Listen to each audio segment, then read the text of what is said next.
Bonjour et bonsoir, ça dépend où vous êtes vous retrouvez.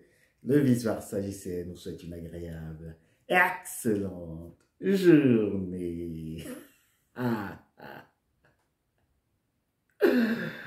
Aujourd'hui, nous allons encore parler de ce personnage très mythique, personnage qui fait couler beaucoup d'encre, ce personnage qui a fait beaucoup de mal et qui continue encore à sévir dans ces derniers temps. Alors, c'est qui ce personnage? C'est le pervers narcissique. Est-ce que le pervers narcissique a automatiquement besoin d'entrer dans une relation? Est-ce que le pervers narcissique ne peut pas rester seul et vivre sa vie? Parce que nous savons que c'est quelqu'un qui est très égocentrique, très égoïste, qui est centré sur lui-même. Il est le centre du monde et il veut également avoir une place justement de Dieu pour que les hommes et les femmes viennent s'agenouiller, viennent s'incliner devant lui. Est-ce qu'il ne pourrait pas rester seul dans son coin? Pourquoi le pervers narcissique a besoin pressant, ce besoin pressant d'entrer dans une relation? Pourquoi le pervers narcissique a besoin d'avoir des enfants? Pourquoi il lui faut avoir un partenaire? Pourquoi il lui faut avoir aussi des personnes qui vont être ses complices? Alors, il faudrait que vous compreniez exactement ce personnage. Le pervers narcissique, c'est une coquille vide, ça vous le savez déjà. C'est une personne qui est en train de se mouvoir partout dans la société, mais qui n'a pas de substance. En fait, il a une maison, un corps physique, qui n'est pas habité. Et ce corps physique va être possédé par des entités démoniaques. Le pervers narcissique est comme celui-là qui a demandé d'aller entrer dans le troupeau des porcs.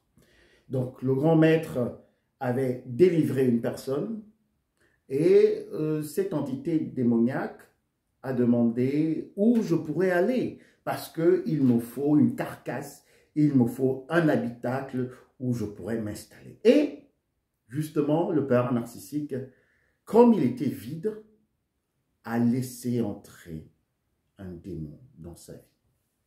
Et pas seulement un démon qui s'est installé, qui a également appelé des légions de démons.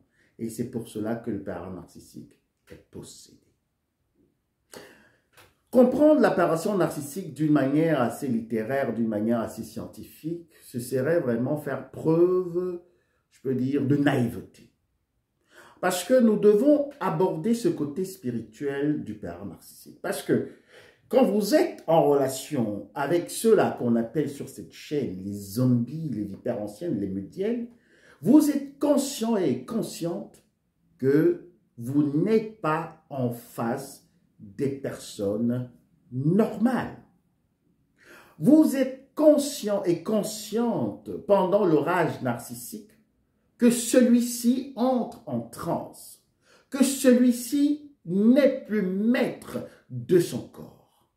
Ce n'est pas seulement de consommer peut-être des substances assez néfastes, nocives, qui va justifier le comportement bizarre, bizarroïde et très étrange du pervers narcissique quand il entre en transe. Parce que vous savez, même les grands pervers narcissiques, ceux qui ont un peu gravi l'échelle de la pyramide vampirique et narcissique selon le vice-versa, n'ont même pas besoin de substances autres pour montrer le côté, on va dire ici, mystique, le côté malsain, le côté pervers de leur personnalité. Pourquoi? Parce que, justement, ils sont motivés, ils sont guidés, ils sont manipulés par les légions de démons qui habitent en eux. Et le pervers narcissique, donc, étant troublé par ces démons. C'est pour cela que vous allez constater que le pervers narcissique, en même temps, n'aime pas la solitude. Pourquoi? Parce que quand il est seul, alors il entend ces voix. Il entend justement ces ordres de son donneur d'ordre également qui va agir par les démons qui sont en lui. Et c'est pour cela qu'il est troublé dans des moments de silence. Et quand il est dans le moment de silence, quand il y arrive, c'est pour juste avoir des informations sur les âmes des personnes qu'il va atteindre. Et comment ça se fait? Ça se fait justement par le biais de ces démons. Parce que les démons qui sont dans le pervers narcissique ont également besoin d'une autre proie, ont besoin d'une âme fraîche, ont besoin d'être nourris. Et le pervers narcissique ne pouvant pas les satisfaire, parce que lui-même, il est déjà complètement rongé, hein, de l'intérieur, il n'a pas de substance, il n'a pas de vie, il n'a pas de vitalité, alors il va, comme ça, entrer en relation avec vous, il va avoir des enfants, il va s'entourer des personnes pour pouvoir les amplifier. Mais on pourrait bien dire que le pervers narcissique pourrait rester calme à ce niveau. Parce que si vous avez faim et que vous avez un bon plat de nourriture devant vous, vous allez manger et ça va calmer justement votre faim. Ça va calmer votre soif justement de nourriture. Alors, le pervers narcissique va s'entourer des personnes, va chercher un partenaire, afin de faire un transfert démoniaque. Donc, de transmettre ces démons sur sa victime. Et le pervers narcissique va vous observer. Et c'est pour cela que vous allez remarquer que si vous êtes en relation avec un petit enfant des ténèbres, parfois, son regard va se perdre sur vous. Il aime bien observer les gens.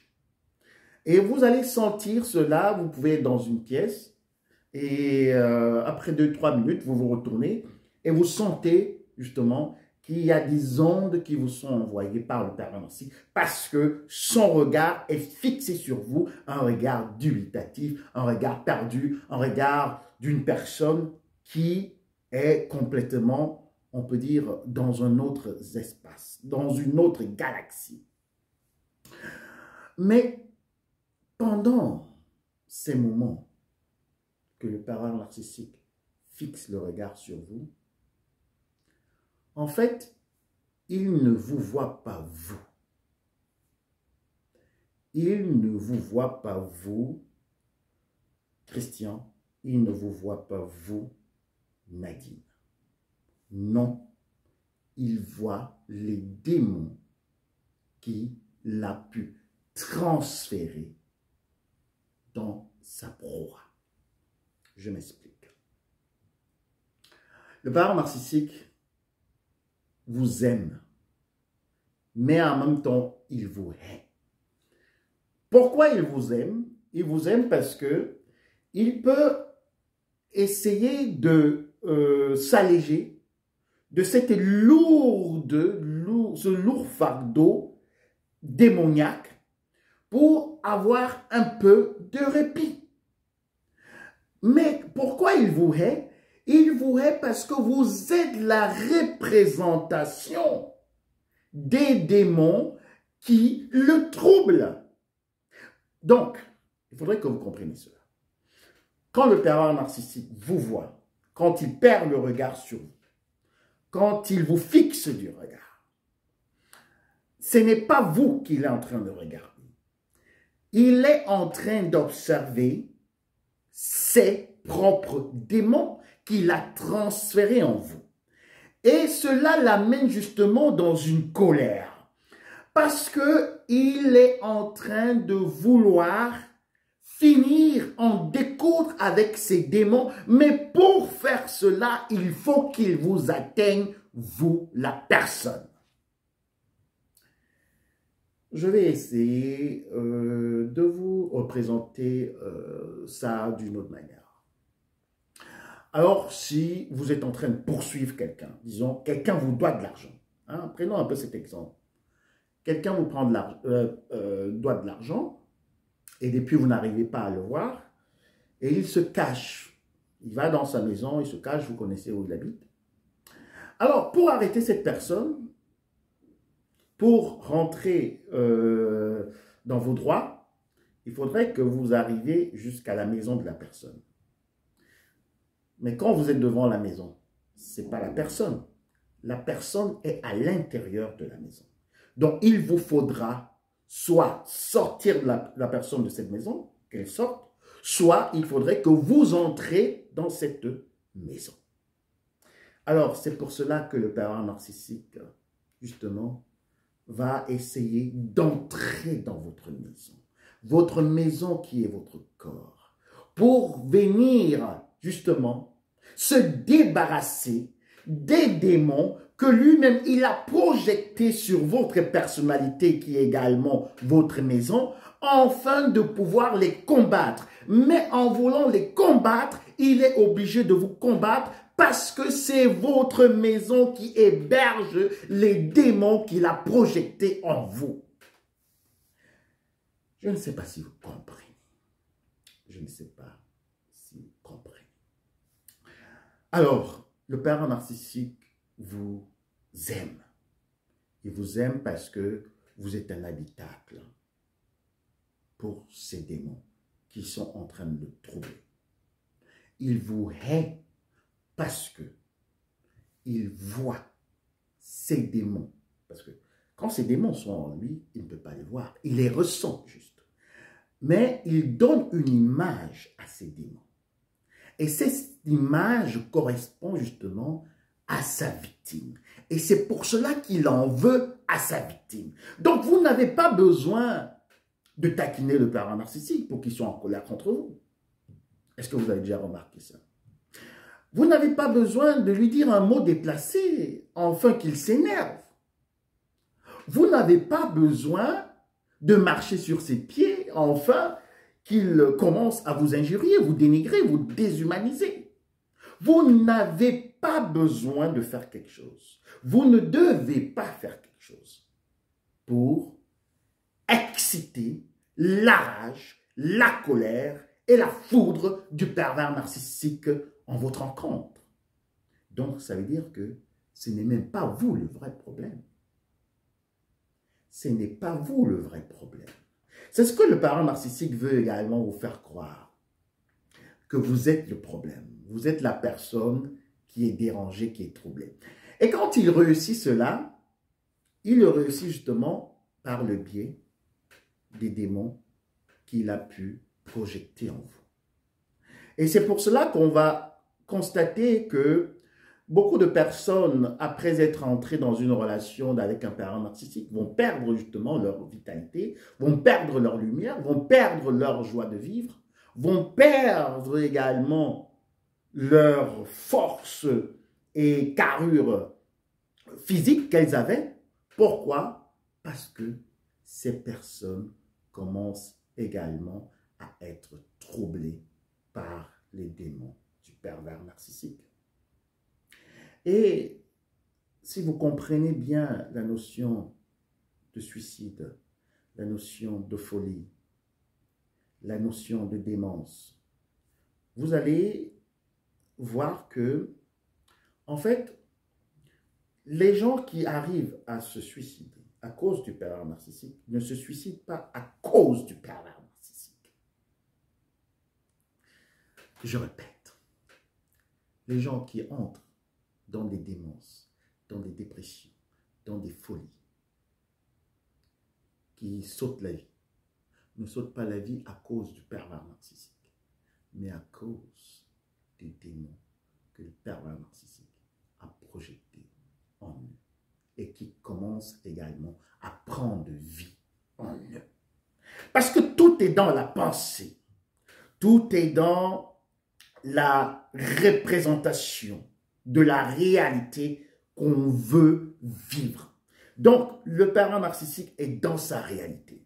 Et dans sa réalité, il va projeter justement dans sa pensée ses démons sur sa victime qui elle-même va commencer à entrer dans la réalité du pervers narcissique et va donner également vie à ces démons et ces démons donc vont commencer à troubler la proie de telle manière que, étant tellement acculée, elle ne pourra pas supporter cela et elle va également aller comme ce troupeau de porcs, se jeter à la mer, dont ça veut dire sauter la vie.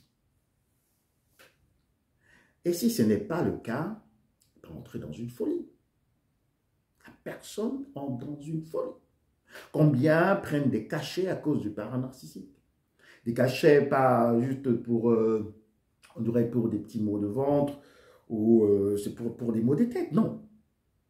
Pour garder le psyché en santé, pour garder le mental, le moral, pour essayer encore de vivre dans une autre réalité que la réalité dont le pervers narcissique les a fait réaliser, afin que pour elle, ça devienne une vérité et qu'elle soit justement emprisonnée. Pourquoi le parent narcissique s'entoure des personnes? Pourquoi le parent narcissique vous hait? Pourquoi en même temps il vous aime? Pourquoi il veut avoir des enfants? Pourquoi il veut justement que vous l'adorez? Que vous vous prosterniez devant lui? C'est parce que il sait que vous étant déjà possédé de ses propres démons, vous étant déjà entré dans sa réalité, vous devez venir lui demander pardon. Vous devez venir vous incliner devant lui. Vous devez venir implorer sa grâce, afin que lui, il puisse vous délivrer de ses démons. Mais ce qu'il ne fera jamais, parce que lui-même, il en a déjà assez. Il en a des légions qui le traumatisent, qui le troublent. Et c'est pour cela qu'il ne pourra jamais vous accorder cette grâce. Alors, pour tous ceux et celles qui sont encore dans des relations avec des parents narcissiques, ceux-là que j'appelle des petits-enfants des ténèbres, les zombies, les meudiennes, et également les zombies, les vipères anciens. Alors, si vous pensez qu'une fois vous allez avoir du répit, quand vous allez faire tout ce que le parent narcissique va vous demander, alors c'est un leurre. Si vous pensez que le parent narcissique va une fois avoir pitié de vous et vous délivrer de votre mal, alors c'est un leurre. Si vous pensez que c'est avec vos prières que vous allez pouvoir délivrer le parent narcissique, alors c'est un leurre. C'est un gros mensonge. Si vous pensez que le parent narcissique une fois va changer, alors vous vous mentez à vous-même. Mais vous ne vous mentez pas seulement à vous-même, vous mentez également à tout le monde. Tous ceux qui sont autour de vous, tous ceux-là qui vous voient souffrir, vous leur dites, il va changer, elle va changer, il faudrait que je reste. C'est passager. Non, c'est faux. Le parent narcissique ne peut jamais laisser ses démons encore en cabale, ou bien je peux dire, il ne peut pas laisser ces démons en train comme ça de se promener en l'air. Il a besoin de donner un habitacle à ces démons. Parce que s'il ne donne pas un habitacle, une maison, une personne à ces démons, c'est lui qui va payer les pots cassés. Et ça, il ne peut pas accepter. Bienvenue sur la chaîne du Psychospirit. Nous essayons de parler de la perversion narcissique sous différents angles, des angles inexploités, inexplorés jusqu'à présent. Et j'espère que vous pouvez vous enrichir de cette chaîne. Merci de liker si ça vous intéresse. Les vidéos du vice-versa, il faut écouter une fois, deux fois, 3 fois. Et peut-être là, on peut avoir un déclic. Je me réjouis de vos commentaires et à très bientôt. Bisous. Ah, ah.